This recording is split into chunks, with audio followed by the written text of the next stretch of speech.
Olá, internautas que acompanham o site Toledo News, eu sou o Kelvin Polasso e nós estamos de volta para mais uma entrevista. Hoje recebendo uma figura especial aqui do município de Toledo, o deputado federal Elton Welter, do Partido dos Trabalhadores, que vem para falar com a gente um pouco sobre os seus primeiros dias aí de mandato, sobre os futuros projetos, as discussões lá na Câmara dos Deputados e o que tem de novidade para o município de Toledo. Welter, seja muito bem-vindo ao site Toledo News. Para mim é uma honra estar aqui contigo, Polasso, teu time aqui da Toledo News e falar com o povo de Toledo e toda a região para os nossos internautas. É uma satisfação estar aqui. Então, Welter, ele mais ou menos uns 80 dias de mandato já. O que dá para falar desse início de trabalho? Muita correria? O que deu para sentir nesse início de mandato? Muita articulação, muito movimento, muito conhecimento. Tem muitas demandas. Lá em Brasília a coisa é tensa lá, tem muita pauta, a gente tem que priorizar algumas, né, porque acontece muita coisa ao mesmo tempo. Aí, às vezes, no mesmo horário, está acontecendo 2, 3 audiências e tem que ter a participação de plenário, das votações, acompanhar as comissões permanentes e fora as reuniões que a gente recebe lideranças. Veio muitas lideranças já do Paraná e do Brasil. Tem entidades que procuram, porque é um mandato federal, você precisa receber entidades representativas do Brasil todo e, tipo assim, o pessoal ligado ao Conselho de Arquitetura e Urbanismo, frequentam lá. O pessoal que é ligado à Embrapa, por exemplo, já me procurou por várias vezes em função da vinda da Embrapa para cá. Então, tem coisas boas acontecendo, né? Então, essa vinda da Embrapa, a própria retomada da BR-163, né, que está andando bem a obra no sentido Marechal Rondon, tá indo para os finalmente, né? Então eu tô bem feliz, estou articulando muito, vamos trabalhar bastante e vamos ajudar muito toda a região, todo o Paraná e o Brasil, fazer com que o Brasil volte a ser uma potência novamente. O Brasil no passado foi a 6ª economia, e nós vamos botar o Brasil nos trilhos novamente. O governo do presidente Lula tem olhado, está colocando o pobre no orçamento. Isso que é muito importante. Eu acho que sobre isso vale a pena falar das ações que já foram feitas que remontam para isso. Aí fica à vontade, se você quiser, dá para espichar prosa nesses assuntos aí também. Com certeza. Você ficou como primeiro suplente na eleição lá de outubro do ano passado e com a eleição do presidente Lula, se imaginava que você pudesse entrar, algum companheiro ali da coligação no Paraná pudesse assumir algum cargo, e acabou que o NVR assumiu Itaipu e você entrou. Como foi a emoção ali de assumir? Era algo que talvez você também já imaginava, mas como foi essa primeira emoção ali de poder assumir um cargo de tamanha importância? Para mim foi muito gratificante. Eu fiz uma disputa assim como planejada, obviamente, uma campanha pequena, mas sabia que eu poderia ser, que a nossa federação poderia fazer em torno de 5 a 6 deputados. E fizemos 6. Eu imaginava que podia ser o 6º colocado, o 7º colocado. Eu fiquei na 7ª colocação e isso me deixou na condição de agora eu sou titular. Fiquei titular porque o Enio, quando o Lula convidou o Enio como deputado federal para assumir Itaipu Binacional, o Enio teve que renunciar ao mandato. E eu assumi como deputado federal e para ajudar o Paraná e o Brasil, em especial Toledo e toda a região. Você já apresentou um projeto lá na Câmara que vai mais ou menos no sentido que você falou ali de colocar o pobre em voga, dar mais oportunidades, que é um melhoramento no PNAE, né, Programa Nacional de Alimentação Escolar. O que dá para falar desse projeto e quais melhorias podem ser implementadas nesse programa através desse projeto? Sim, eu como sou tomador de crédito rural, como agricultor e produtor de alimentos, eu preciso conhecer a dinâmica de tudo, que capilaridade que tem, por exemplo, quando um agricultor pega um dinheiro no banco. Então, o PNAE é o Programa Nacional de Alimentação Escolar. No PNAE saem as ofertas públicas para vender alimentos, as compras públicas, onde os agricultores precisam se organizar para fornecer para o PNAE. E eu percebi que no PNAE não estavam os institutos federais do Brasil, que são mais de 600. Daí eu fui lá, estudei a matéria e estou alterando a lei do PNAE para comprar mais alimentos dos agricultores, para servir também para os estudantes dos institutos federais do Paraná e do Brasil. Então é uma lei boa para atender compra de alimentos dos nossos agricultores que vão servir os estudantes dos institutos federais do Brasil e do Paraná. E como que está o processo para esse projeto lá na Câmara? Sim. Vai ser discutido ainda? Ele está tramitando nas comissões, né? Eu espero que dê celeridade. Estou bem otimista com isso. Esse projeto surgiu na articulação que eu tenho, tanto com agricultores, como também com o pessoal dos institutos federais do Paraná e dos estudantes. Então, nesse viés, eu vou focar muito, viu, Polasso, para que a gente amplie as compras públicas dos alimentos produzidos pelos agricultores familiares. E, de preferência, focar para que haja cada vez menos agrotóxico nos alimentos, porque é isso que o consumidor quer.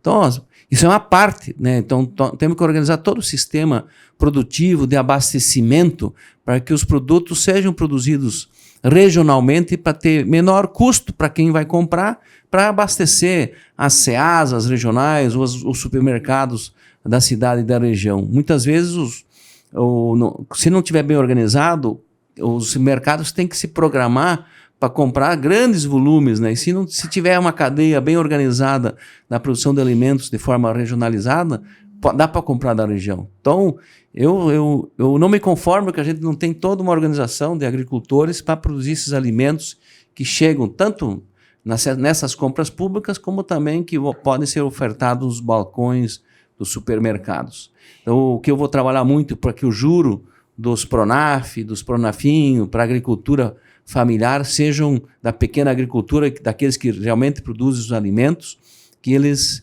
diminuam o custo de produção para o agricultor, para ele ter mais renda, e diminuir o custo para quem vai comer esses produtos. É um desafio muito grande. Eu estou trabalhando muita coisa interessante, porque eu entendo, conheço, sou técnico agrícola e sou tomador de crédito, sou agricultor. Eu tenho que pensar com a cabeça de ministro e pensar com a cabeça de agricultor, para que as coisas aconteçam no Brasil, que a gente organize o sistema produtivo de alimentos que são essenciais para todo mundo.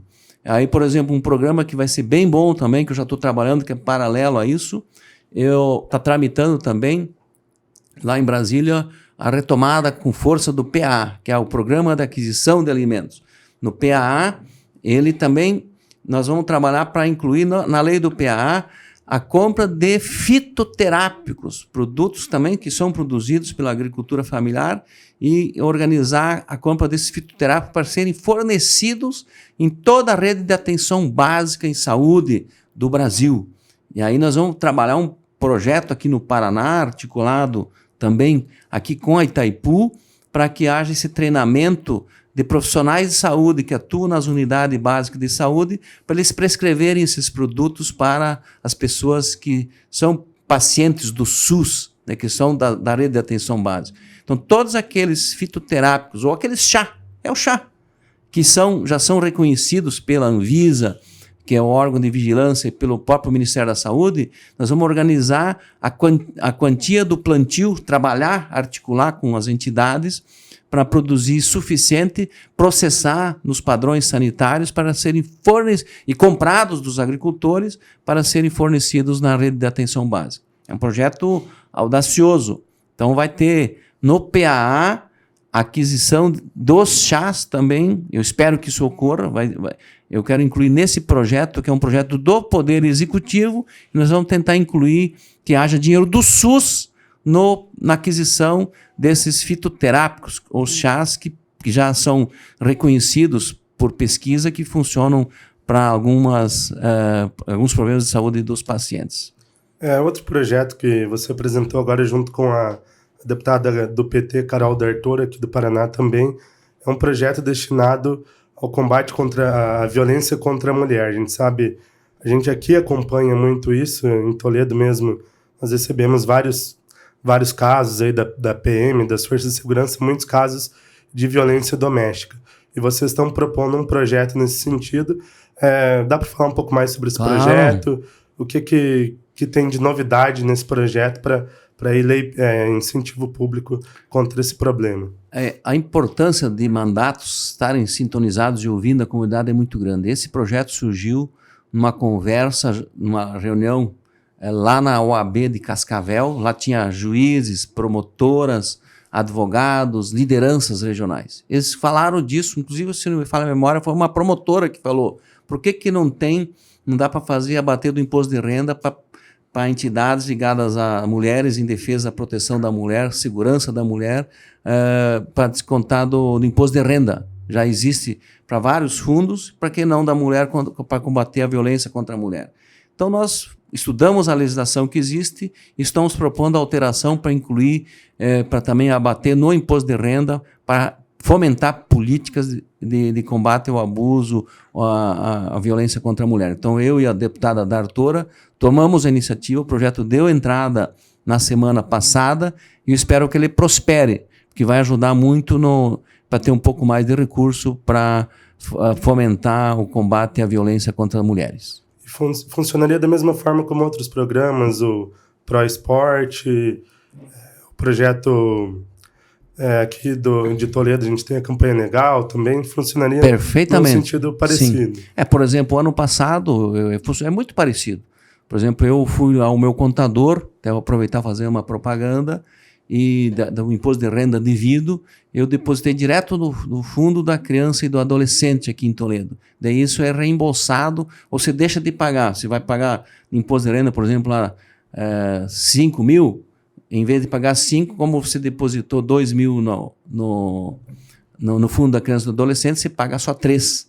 Então é uma compensação. Então isso é bom para as lideranças que querem, por exemplo, combater a violência contra a mulher, elas podem também fazer essa colaboração para que haja recursos para ajudar no combate à violência contra a mulher. Então, se a legislação permite, a gente pode fazer. Se ela não permite, daí não dá para fazer. Então, nós queremos que a legislação permita também engordar um pouco esse fundo para poder ajudar no combate contra a violência da mulher.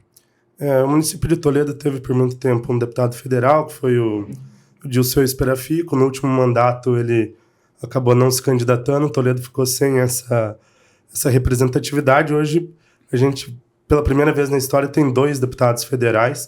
Infelizmente não temos representação lá em Curitiba, você já foi deputado estadual por alguns mandatos. Falando entre você e o Esperafico, vocês têm, ideologicamente, são de campos diferentes. Mas como que é a relação de vocês e se o mandato de vocês pode ter alguma sinergia para melhorias, para projetos, para demandas aqui para o município de Toledo? Nós defendemos o interesse do país, do estado e do município, nós somos daqui. Mas assim, o Paraná só tem 30 deputados federais. É um privilégio para a cidade ter 2 deputados federais, mas a gente não é deputado de Toledo. Nós moramos em Toledo, mas representamos Toledo, bem como os 399 municípios e o país todo. Por exemplo, o Dilceu votou naquela questão do marco fiscal sustentável, acompanhou a gente nessa votação. Se não me falha a memória, eu até preciso consultar, mas ele deve ter votado sim, porque é importante para o Brasil para ter investimentos importantes. Então nós temos uma sintonia boa, nós temos diferenças, como você mesmo falou. Eu represento os trabalhadores, as trabalhadoras, defendo as causas das pessoas que mais precisam da atenção do Estado mesmo, não é da boca para fora. Eu quero ajudar muito na inclusão, né? Eu pratico o primeiro mandamento da igreja, amar o próximo, e amar o próximo é amar nas ações e na prática quem mais precisa do Estado. Então nós temos que combater muito a desinformação, eu quero ajudar muito nisso. Eu acho que o deputado federal pode colaborar com isso, que não dá para disseminar ódio e intolerância, colocar divisão na sociedade.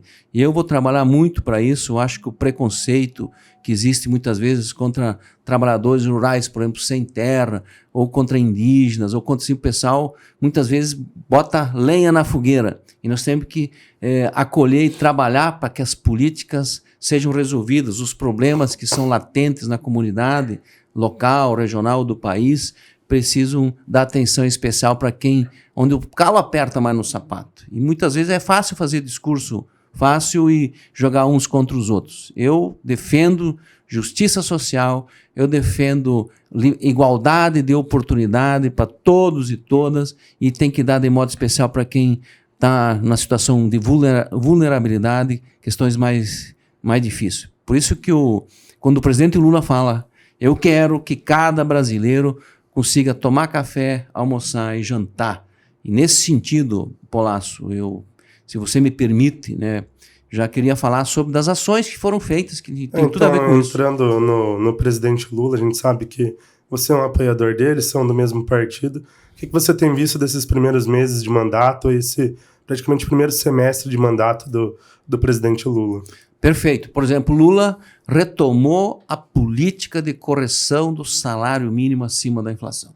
Isso já, nesse mês de maio, já caiu na conta do trabalhador, do assalariado, R$18 a mais. Uma decisão política de governo para já dar a repor aquilo que foi o crescimento do país no ano passado. Então, e vai ser assim no ano que vem novamente. Isso vai permitir que as pessoas, quando forem ao supermercado, vão conseguir comprar um pouco mais. No período do governo Lula e o da Dilma, o crescimento do salário acima da inflação foi de 75%.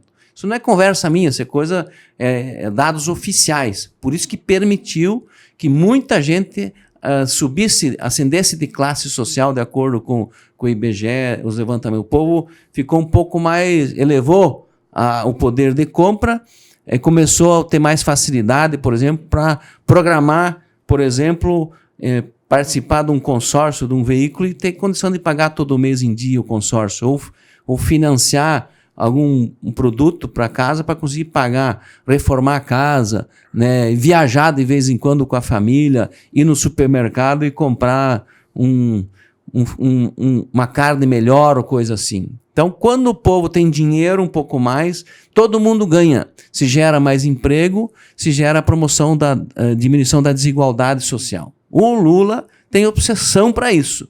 Não foi só na correção do salário mínimo, ele reinstituiu mais médico. Quando ele anuncia o PA de novo, significa que vai ter mais dinheiro para financiar a produção de alimentos, que vai garantir essas compras desses alimentos, que vai gerar mais emprego no campo e vai garantir que o jovem lá do campo, quem participar desses programas, tenha renda tanto quanto para quem mora na cidade, para ele ficar lá no sítio.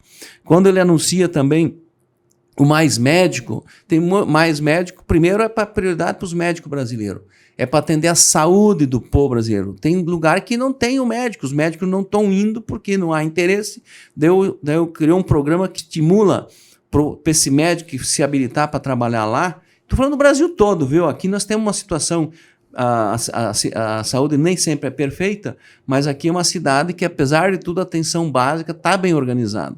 O que precisa organizar melhor é aquilo que tem a ver com a média e alta complexidade. Essa é a grande demanda aqui também para dar resolutividade para isso e também cirurgias eletivas, né?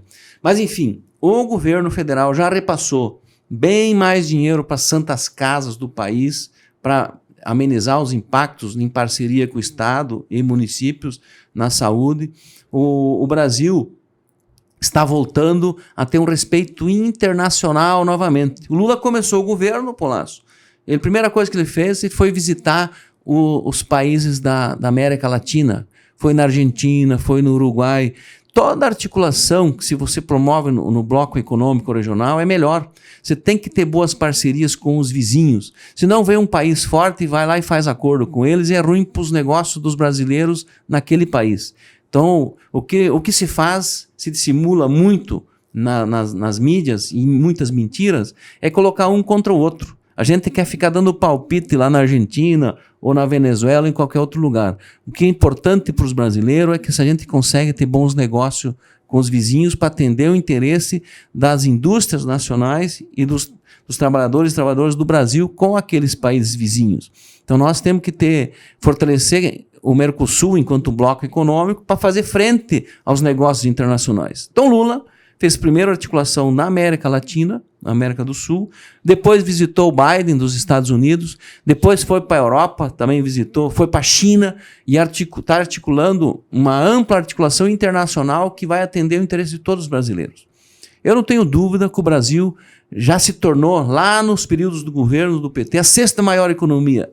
E nós vamos retomar novamente isso, porque nós sabemos dialogar com o planeta, sabemos negociar paz com o mundo todo e negócios equilibrados para ser vantajoso, principalmente para os brasileiros, e se for vantajoso para aquele país junto e ser bom para o Brasil, vamos fazer. Não interessa se é primeiro vamos focar no Mercosul, depois com os países do entorno, aqui na América Latina, do Caribe, assim por diante, com os europeus também, depois lá para o outro lado, e para que a gente tenha uma economia que seja forte com o tempo e o povo com renda no bolso para poder ter o mínimo necessário, como o Lula próprio fala, ter café, almoço e janta.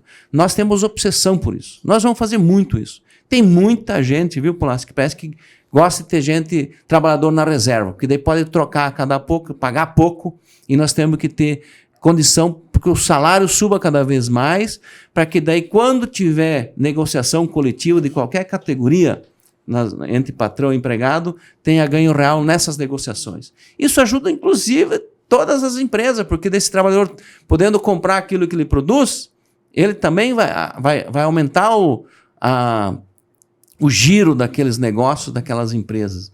Então o pessoal tem que entender isso e a gente tem que fazer todo mundo, fazer o sol nascer para todos, dar oportunidade para todos. Nosso governo é um governo que prima pelo estado de bem-estar social para todos, dentro do capitalismo. Nós vivemos no capitalismo, nós convivemos e tem que promover justiça social. E promover justiça social significa criar um ambiente favorável, interno, trabalhar pela reconstrução de muitos diálogos, né, com todos, inclusive para quem foi adversário na política, tem que dialogar com todo mundo.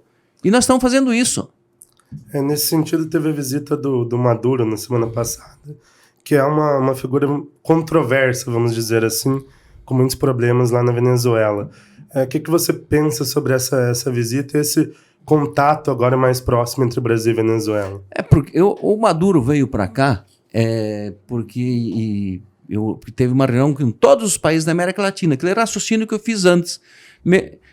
Melhor coisa que tem é você fazer negócio com o teu vizinho. Vamos supor que tu tem um irmão que mora lá no Nordeste. Se você precisar de alguma coisa, é melhor tu resolver comigo, com o vizinho teu no entorno. Os negócios, se for bom para o Brasil, para os venezuelanos, vão fazer. O que se interessa, porque o Brasil já tinha na sua balança comercial, no passado, com a Venezuela, em torno de 8 bilhões de reais. Hoje não chega a 2 bi. Então, está atrapalhando os negócios das indústrias nacionais, das empresas nacionais, porque é mais perto, né? Se for bom para os negócios dos brasileiros com os venezuelanos, com os argentinos, seja com quem for, vamos fazer, porque fica mais. As empresas brasileiras conseguem competir mais, porque tem um custo menor para chegar no vizinho, no entorno. Isso fortalece a economia brasileira. Então agora o que o pessoal faz? O pessoal quer dar opinião na economia deles lá, no jeito de fazer política lá. Eu não concordo com algumas políticas do Maduro, mas se for para fazer negócio por exemplo, eles querem trocar energia com a gente lá no estado de Roraima, se me fala. É muito mais caro o Brasil levar energia para lá do que comprar deles. Fica bom. Se é bom para os brasileiros, vamos fazer. E daí é uma forma de compensar, inclusive dívidas ou coisas assim por diante. Então eu acho que o Brasil joga certo para articular com toda a América Latina, para que a gente se fortaleça enquanto bloco econômico regional, para gerar empregos no Brasil, para promover desenvolvimento do país. Então, o que o pessoal bate é porque eles pensam diferente. É difícil você dar palpite na roça do vizinho, não dá. Então é problema deles, nós temos que respeitar a autonomia dos povos. Eles que resolvem os problemas deles lá. Mas nos negócios, se for bom para os brasileiros, vamos fazer. Aliás, é bom que o nosso povo daqui de Toledo saiba. Por exemplo, o milho que eu planto, soja que vira ração, em que engorda os frangos, os nossos frangos aqui da região oeste também embarcam em navios e encostam no Porto de Mariel, porque tem um contrato lá, que é muito interessante para as cooperativas aqui da região, que esse frango trata do povo de Cuba, e eles pagam em dia. Então, o nosso frango chega lá, então gera negócios. Então, agora eu não concordo com o modelo que eles vivem lá. Agora nós queremos dar palpite lá na vida deles lá. Então, eles que resolvem os problemas deles lá. Mas os negócios para os brasileiros é bom, senão as cooperativas não faziam os contratos com eles lá. Então, nós levamos, todo mês encosta um navio no Porto de Mariel que entrega frango E eles pagam as contas, tudo lá em Cuba. Então nós temos que ter o máximo de relação comercial com onde a gente está mais próximo, tanto quanto possível, para melhorar os negócios dos brasileiros, dos agricultores, dos empresários, das cooperativas. E o Lula sabe fazer bem isso.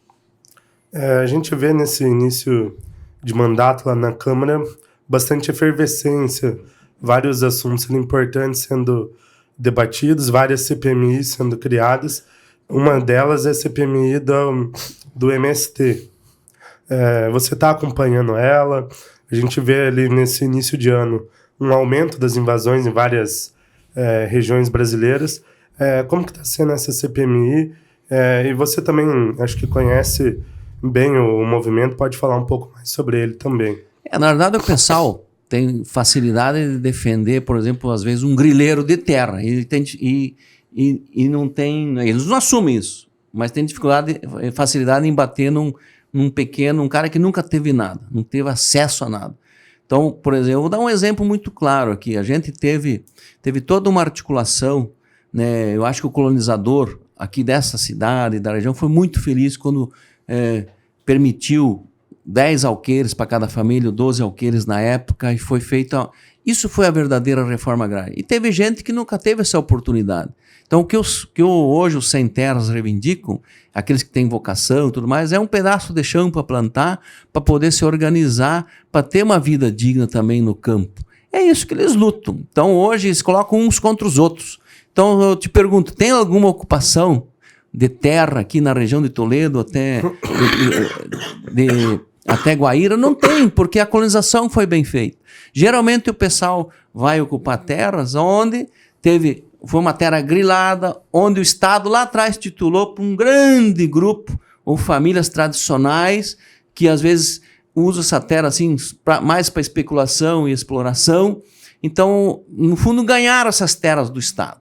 Então, e aí, por isso que às vezes tem muita pressão. Por exemplo, tem um caso concreto aqui, onde ali em São Miguel do Iguaçu, o pessoal não lembra dessas histórias. Lá o Bamerindos quebrou, devia milhões e milhões ao Tesouro Nacional.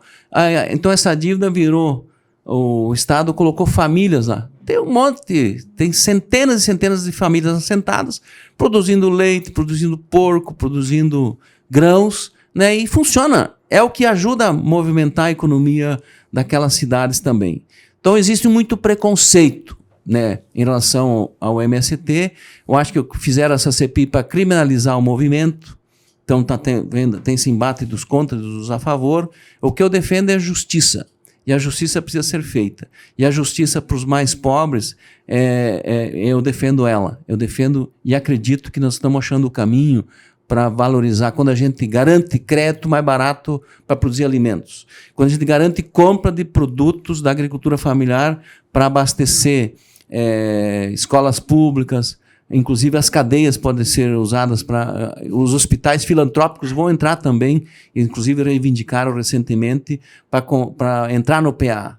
Então, por exemplo, um Bom Jesus, que é o nosso hospital de referência, que tem contrato com o Estado, poderá, com o tempo, tendo o dinheiro que para repassado, também botar no seu cardápio os alimentos da agricultura familiar, desde que o pessoal se organize e produza de forma suficiente para abastecer também todo esse sistema. Então, isso ainda é um avanço que precisa ter. Então, quando eu falo isso tudo, nós temos que organizar a cadeia de produção de alimentos. E quem pode organizar a cadeia de produção são os pequenos agricultores. Eu tenho dito também, viu, Polasso? Muitos, o pessoal...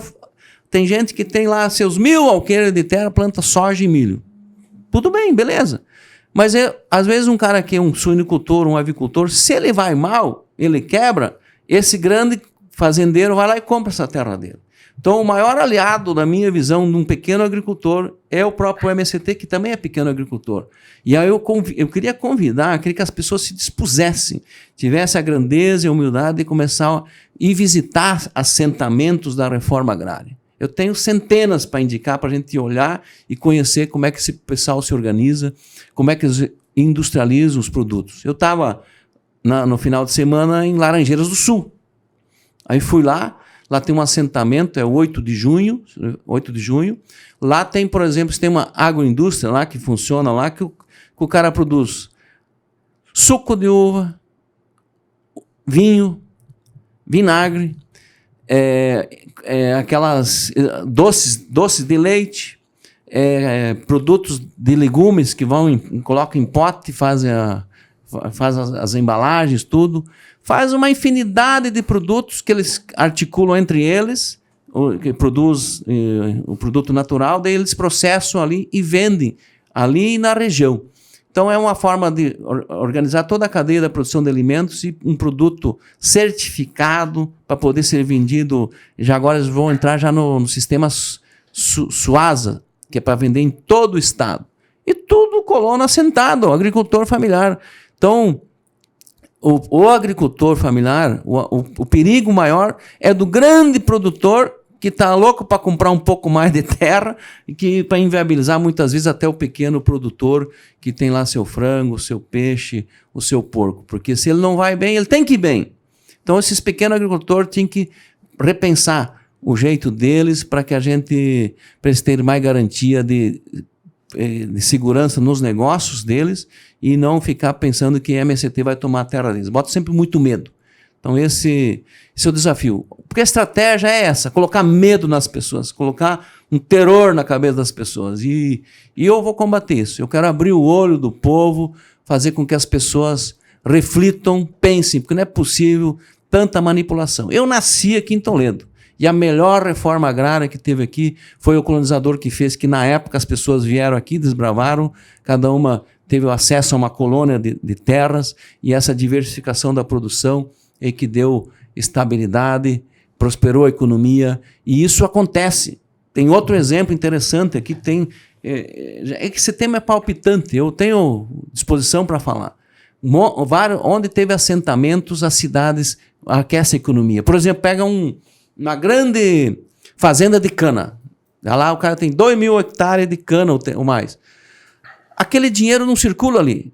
Tem o serviço sazonal de vez em quando, que as diárias do serviço, o pessoal trabalhar. Mas se faz um assentamento da reforma agrária ali, vamos supor que 2.000 alqueires dá 10 para cada um, dá para botar pelo menos 200 famílias. 200 famílias que acessam um Pronaf lá, um Pronaf pequenininho, 50, 60 mil reais, vamos supor que é 50, 200 famílias, vezes 5, 2 vezes 5, 10, dá 10 milhões de reais que gira naquela cidade. O fazendeiro de cana, esse dinheiro não circula ali. É isso e aí aquece a economia, a cidade cresce.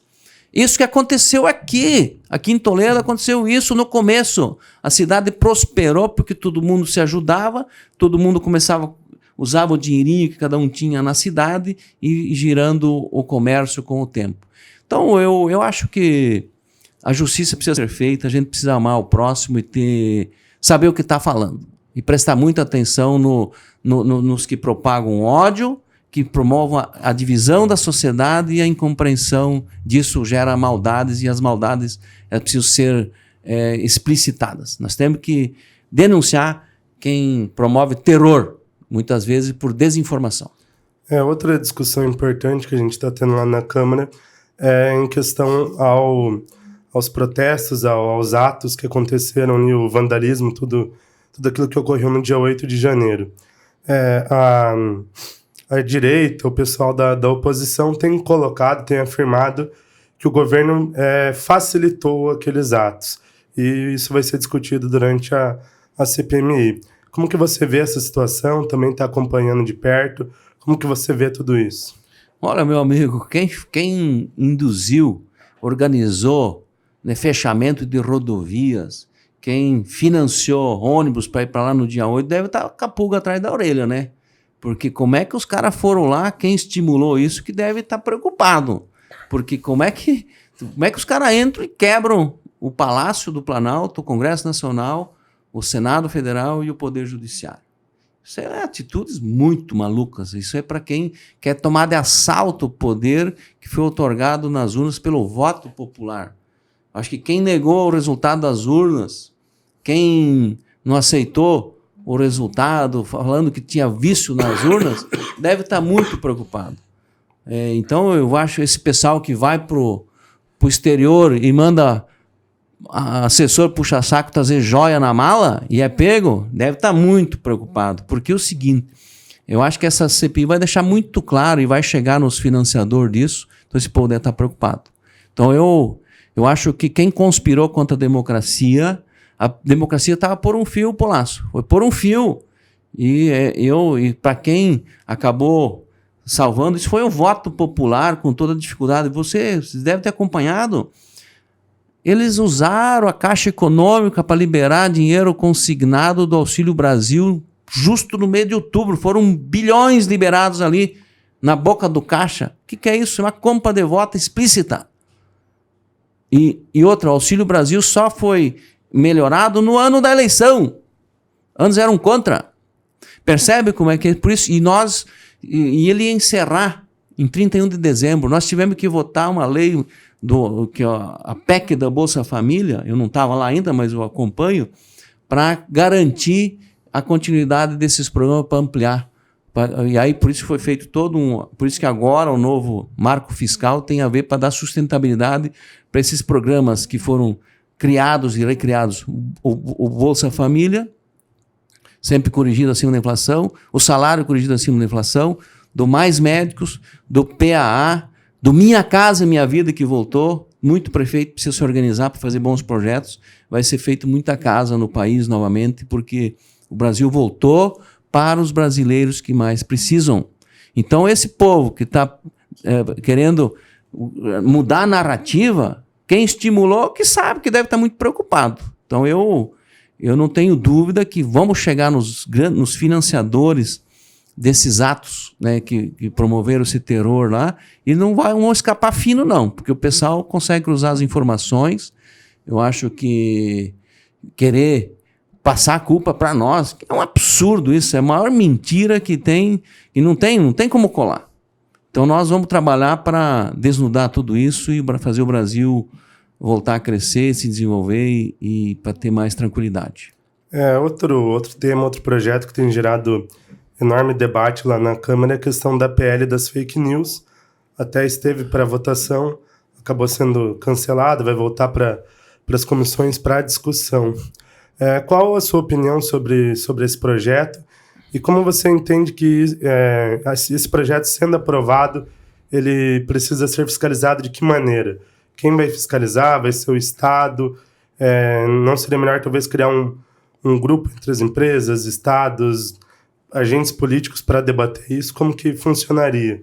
Eu só sei de uma coisa, uma grande plataforma, essas big techs que eles falam, elas não podem só ter lucros. Precisam ter lucro, porque é uma lógica, o algoritmo, quando eles inventaram lá atrás esse modus operandi, foi para ganhar dinheiro, mas não para propagar mentira. Se tem propagação de mentira, que é as fake news, não é elas que vão pautar isso, daí é o Estado que tem que achar a melhor forma de regular isso. E nós precisamos regular isso. O mundo está fazendo isso, senão coloca uns contra os outros então o uso de inverdades pode ajudar nos negócios. Isso para o Estado brasileiro não é bom isso. Então o Estado tem que regular e achar forma de controlar isso e conteúdo que propaga mentira, inverdades, ele tem que ser sustado, parado. Então tem que ter uma regulação. Então eu espero que em determinado momento se vote isso.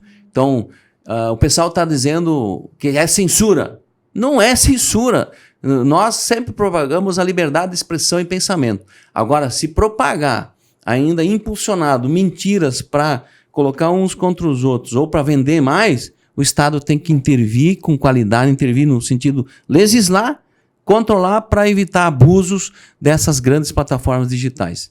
Então a liberdade de opinião está garantida na Constituição e eu vejo quem não fazer isso está conspirando inclusive contra a democracia.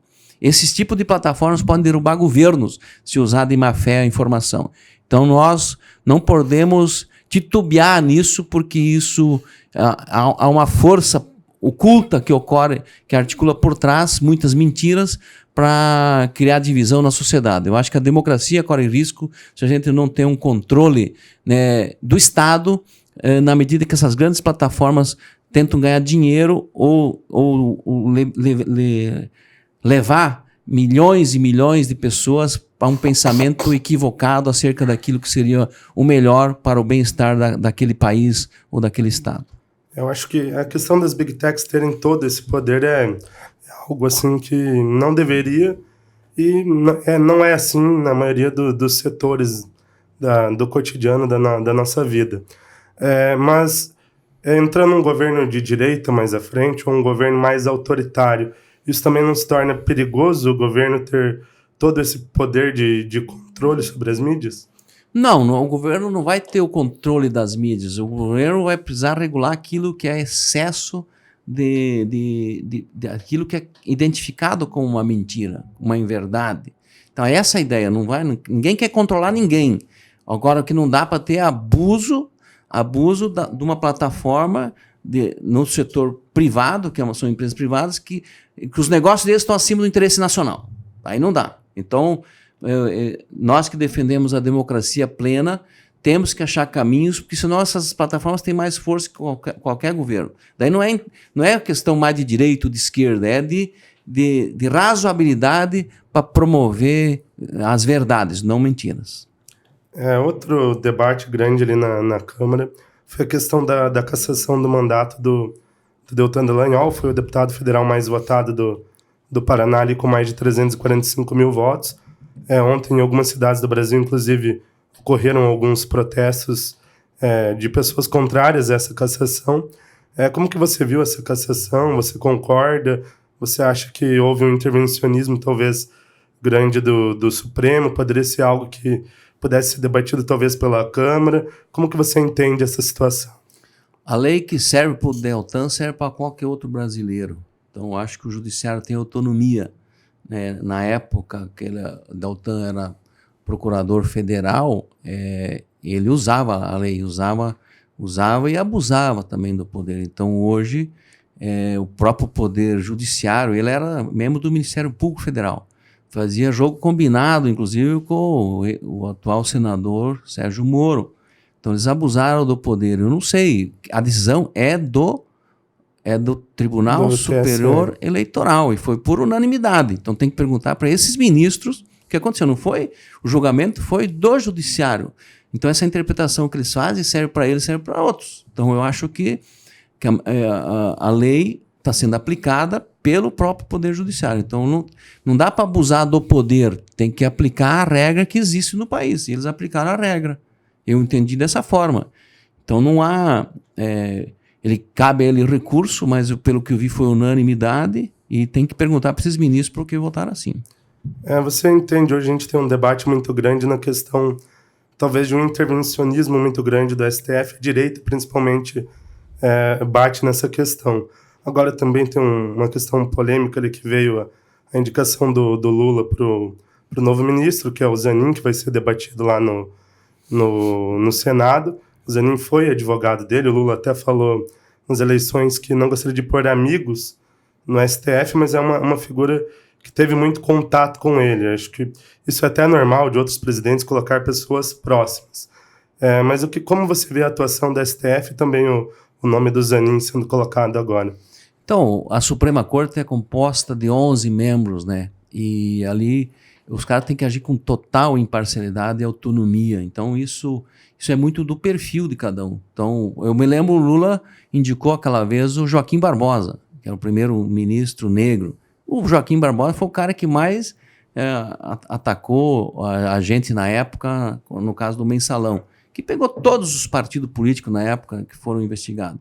Então, essa questão são escolhas livres, né, de oportunidade. O próprio Bolsonaro indicou alguém ligado à comunidade evangélica, um ministro, que eu não critiquei, entendeu? Eu acho que os 11 ministros têm que ter sabedoria e aplicar a Constituição conforme reza a própria Constituição e aquilo que é a autonomia, para ter harmonia entre os poderes. Então, eu vejo dessa forma. Falando um pouco mais da política local, da política aqui de Toledo, o PT tem se fortalecido nos últimos tempos aqui no município, na região, no Brasil como um todo. Voltou a ter um mandato como vereador com seu mandato lá no início. Agora tem o Roberto de Souza, que assumiu o seu lugar. Tem você lá na Câmara Federal como deputado federal e o governo do presidente Lula aí trabalhando no Brasil todo. O que dá para esperar do PT nas próximas eleições? Vai se posicionar? Vai apoiar alguém? Algo que ainda será discutido. Nas últimas eleições teve candidaturas próprias. O que dá para esperar do PT para as eleições de 2024? Aqui em Toledo? Isso. O PT de Toledo está muito bem organizado, vai ter chapa completa de vereadores e vereadoras e candidatura a prefeito ou a prefeita. Então nós estamos trabalhando para isso, o PT local está com o seu grupo de eleitoral organizado, já mobilizando, fazendo reuniões e articulando. Então eu estou muito animado. Eu acho que o PT disputou para a presidência da República, depois da abertura democrática, 9 eleições, e nós ganhamos em 5, nas outras 4 nós ficamos no segundo turno. O pessoal tem tanto ódio ao PT, mas é porque uma coisa que é trabalhada para ter intolerância ao PT, mas nós defendemos o povo trabalhador mesmo. E o PT é muito forte, o PT ressurge com muita força com a eleição do Lula, e nós vamos articular muita coisa boa, vamos dialogar com quem é do campo popular, progressista, vamos promover alianças onde não tiver viabilidade, vamos promover ou marcar posição para eleger mais vereadores ou vereadoras, e isso serve para o Brasil todo. Vamos ter muito diálogo com o PDT, com o PSB, com setores do PMDB, com o PV e assim por diante, criar uma harmonia de quem dá base de sustentação na Federação Nacional, que elegeu. Só que no Paraná nós fizemos 6 deputados federais, eu sou um deles agora. E também fazer essa articulação com os históricos das pessoas que eram ligadas ao Brizola. Os jovens talvez não conhecem, mas o pessoal mais antigo sabe. O pessoal que é ligado ao velho MDB de guerra. Então esse povo que está às vezes nos partidos até mais de centro ou de centro-direita, precisa se realinhar novamente nesse campo popular que a gente defende. Não precisa necessariamente estar no PT, mas se estiver no PT é melhor. Quanto mais forte, melhor. Mas nós temos que costurar um grupo forte localmente que não vacile, não tenha dúvida acerca do futuro do país numa linha de atuação que é protagonizada tanto por Lula como por mim, como lideranças como a Gleice Hoffmann, que é a nossa presidente nacional. Então eu me sinto assim, muito à vontade para falar isso. O que eu gostaria as pessoas que estão nos ouvindo, pessoal, procurar nossas lideranças, articular com o nosso vereador ou com o nosso presidente do partido. Por exemplo, o Rodrigo Pires está aqui comigo, ele é meu coordenador político, ele coordena o GTE, o Grupo de Trabalho Eleitoral. Vamos dialogar com todo mundo, montar um programa de governo e apresentar isso para a sociedade. Vamos construir junto com a sociedade. Então nós adquirimos maturidade, nós meio que cansamos de apoiar os outros. Agora queremos fazer uma disputa para valer, para ver se a gente compõe junto, né? Gente venha com a gente, pessoas venham com a gente para a gente fazer pela primeira vez, quem sabe, um governo popular e democrático com a cara do Lula. E vocês já pensam em algum nome para eleição majoritária? Já existem discussões nesse sentido, ou apoios, quem sabe? Vocês estão pensando nesse sentido mais da majoritária? Sim, tem nomes que estão se colocando, por exemplo, a Nilce Velter está se colocando o nome à disposição, o Marco Sanches se cogitou também, que é um companheiro que é empresário da cidade, até presidiu a City, e nós vamos trazer outras pessoas também para o partido, e nós estamos já na fase de construção do projeto, né, dialogando com a sociedade, e a chapa de vereadores está grande. É uma chapa boa, né? Vai ser na federação, obviamente, tem que construir junto isso, e vamos fazer bonito, e vamos dialogar muito com a sociedade. Você falou desse diálogo para a construção de um plano de governo municipal, mas isso também está sendo feito no âmbito do seu mandato como deputado federal, discussões com lideranças de Toledo, da região, do Paraná. Como que está sendo esse debate? Eu tenho estimulado, eu tenho muito pouco tempo para estar junto nessas reuniões, mas o pessoal tem umas tarefas locais aqui que o pessoal está cumprindo e articulando para lograr êxito na eleição de uma boa bancada de vereadores e vereadoras e consolidar esse nome ou os nomes para a majoritária. Então, o PT vai para cima, vai fazer um trabalho legal aqui para a gente, quem sabe, chegar na cabeça e ganhar a prefeitura. Velter, para encerrar esse nosso bate-papo, o espaço está aberto para você deixar um último destaque do seu mandato, das próximas proposituras, o que esperar aí desses anos de mandato aí do Velter, desse ano, dos próximos anos. Assim, eu vou focar muito nessa questão da saúde, que é uma preocupação grande minha, e na educação. né, e também na agricultura. Eu já falei mais da agricultura, como é que a gente vai organizar o sistema de abastecimento para concreto subsidiado, as compras públicas, né, e assim por diante. Mas na saúde, por exemplo, eu já estou atuando, né, eu cheguei há pouco tempo, e aí quando deu oportunidade já garanti um pouco de recurso para o hospital de referência nosso, aí onde o calo mais aperta, que é o Bom Jesus, que é o hospital que presta serviço de alta complexidade. Toda a região cai aqui, quando tem os grandes problemas de saúde, alguns traumas que tem que ter urgência para resolver, bate aqui no Bom Jesus. Então, eu já estou ajudando ali uma verba importante para custeio para o hospital. E também vamos trabalhar bastante nessa questão da educação.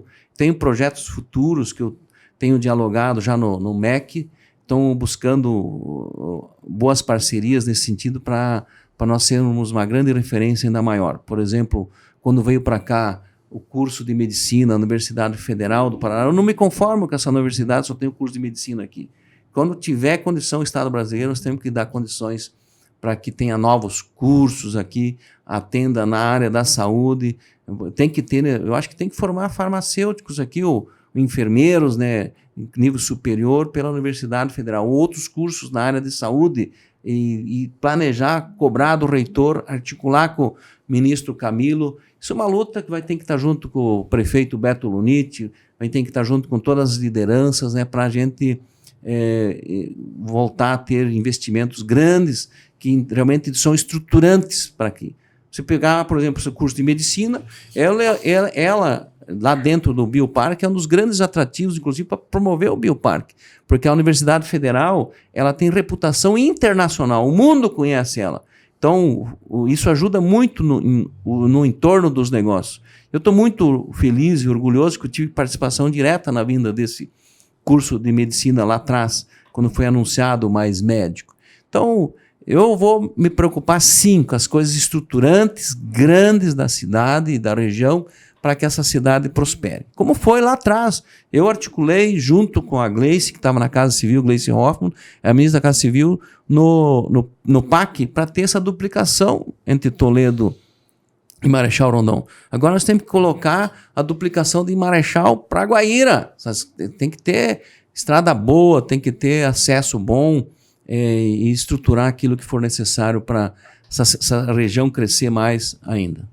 Welter, nosso agradecimento de aceitar o convite de vir conversar com a gente, conversar com o nosso público, de conversar com a população de Toledo. Nosso agradecimento. Muito obrigado. E podem botar fé.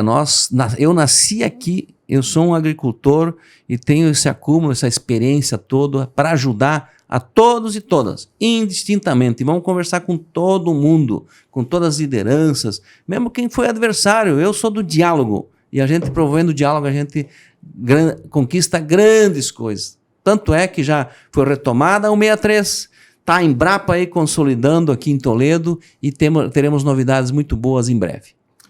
Hoje nós recebemos o deputado federal aqui do município de Toledo, Elton Welter, do Partido dos Trabalhadores.